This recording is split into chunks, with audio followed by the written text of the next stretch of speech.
এই ভিডিওতে আমরা আলোচনা করব প্রাইমারি ৩২,০০০ কেসে যে পিটিশনার ছিল তাদের চাকরি কি নিশ্চিত। তো এই যে প্রশ্ন, এই প্রশ্নের উত্তর আমরা খুঁজব যে যারা পিটিশনার ছিল এই ৩২,০০০ কেস, যে ৩২,০০০ চাকরি বাতিল মামলায় যারা পিটিশন করেছিল বিশেষত, তো তাদের কি চাকরি নিশ্চিত প্রাইমারিতে, এই বিষয়ে কি আপডেট এই মুহূর্তে সামনে আসছে সেটা নিয়ে আমরা আলোচনা করব। প্রাথমিকে যে ৩২,০০০ শিক্ষক নিয়োগ মামলা কলকাতা হাইকোর্টে চলছে আপনারা জানেন, তার আজ আবার শুনানি রয়েছে দুপুর ২টোর সময় বিচারপতি তপব্রত চক্রবর্তীর এজলাসে। এই মামলার সর্বশেষ পরিস্থিতি চাকরি প্রার্থী যারা রয়েছে তাদের মনে কিন্তু নতুন করে আশার সঞ্চার করেছে। সবচেয়ে বড় প্রশ্ন হয়ে যেটা দাঁড়িয়েছে এই মুহূর্তে যে ৩২,০০০ মামলায় যারা আবেদনকারী তাদের চাকরি কি সত্যি নিশ্চিত। তো এই বিষয়ে কিন্তু আমরা একটু জানার চেষ্টা করব।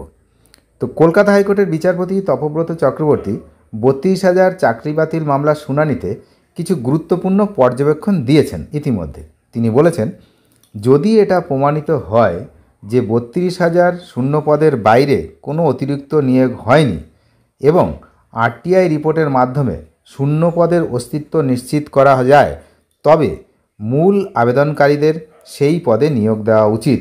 খুবই গুরুত্বপূর্ণ বিষয়। এই পর্যবেক্ষণ আবেদনকারীদের পক্ষে একটি শক্তিশালী বার্তা, অর্থাৎ যারা আবেদন করেছিল এই মামলাতে, যারা মামলাটা করেছিলেন অ্যাকচুয়ালি, বিচারপতির এই যে মনোভাব থেকে এটা স্পষ্ট যে তিনি প্যানেল বাতিলের পরিবর্তে আবেদনকারীদের চাকরি নিশ্চিত করার দিকেই বেশি মনোযোগ তিনি রাখছেন। প্যানেল পুরোপুরি বাতিল না করে যারা আবেদন করেছেন তাদের চাকরির বিষয়টাই কিন্তু ওনার মাথায় আছে, এমনটাই কিন্তু মনে করা হচ্ছে। মামলার শুনানিতে পশ্চিমবঙ্গ প্রাথমিক শিক্ষা পর্ষদের আইনজীবী জানিয়েছিলেন কি জানিয়েছিলেন যে ৪২,৯৪৯ জনের বাইরে কোনো অতিরিক্ত নিয়োগ করা হয়নি। এই বক্তব্য আবেদনকারীদের জন্য একটি বড় সুখবর, কারণ আবেদনকারীদের এখন উচিত বোর্ডের এই বক্তব্যকে সমর্থন করে নিজেদের পক্ষে সওয়াল করা। তাদের আইনজীবীদের মাধ্যমে আদালতে এটা পরিষ্কার করে দিতে হবে যে তারা পুরো প্যানেল বাতিল চান না, বরং নিজেদের চাকরি ফিরে পেতে চান। এই কৌশল অবলম্বন করলে বিচারপতিদের সামনে তাদের দাবি আরও জোরালো হবে বলেই মনে করা হচ্ছে। তাহলে মূল বিষয় কি, তারা পুরো প্যানেল বাতিল না চেয়ে যদি বলে যে আমাদের যে চাকরি সেটা নিশ্চিত করা হোক, সেক্ষেত্রে কিন্তু তাদের এই মুহূর্তে সুবিধা হতে পারে, এমনটাই মনে করছে অকিবহল মহল।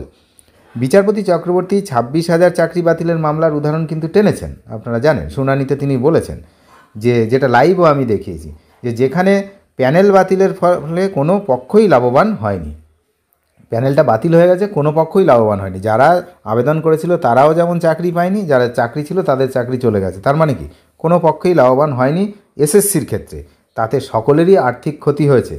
তিনি চান না ৩২,০০০ মামলার পরিণতিও ঠিক একই রকম হোক। এই উদাহরণ থেকে শিক্ষা নিয়ে আবেদনকারীদের উচিত প্যানেল বাতিলের দাবি থেকে সরে এসে নিজেদের চাকরির উপরে মনোযোগ দেওয়া।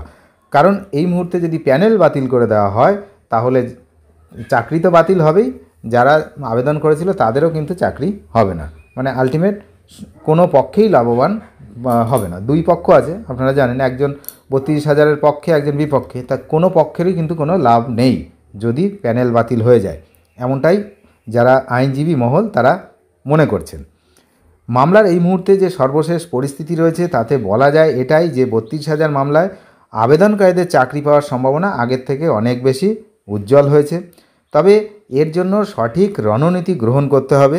তাদের প্রধান লক্ষ্য হওয়া উচিত বিচারপতির কাছে নিজেদের চাকরির দাবিকে জোরালোভাবে তুলে ধরা এবং প্যানেল বাতিলের মতো এই যে চরম পদক্ষেপ থেকে বিরত থাকা। যদি আবেদনকারীরা একজোট হয়ে এটা করতে পারে যে এমন একটা ব্যবস্থা করা হোক যাতে সব পক্ষই লাভবান হয়, তাহলে কিন্তু তারা যারা আবেদন করেছিলেন তাদের চাকরি নিশ্চিত হতে পারে। আদারওয়াইজ কিন্তু সেটা সম্ভব নয়। প্যানেল বাতিলের দিকে হাঁটলে কোনো পক্ষই লাভবান হবে না।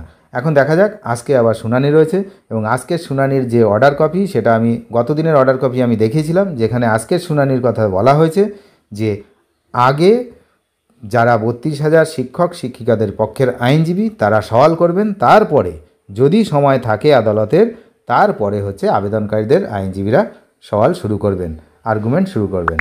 এখন দেখা যাক কি হয় আজকে দুপুর 2টোর দিকে কোর্টে আমি নজর রাখছি, আপনারা নজর রাখুন।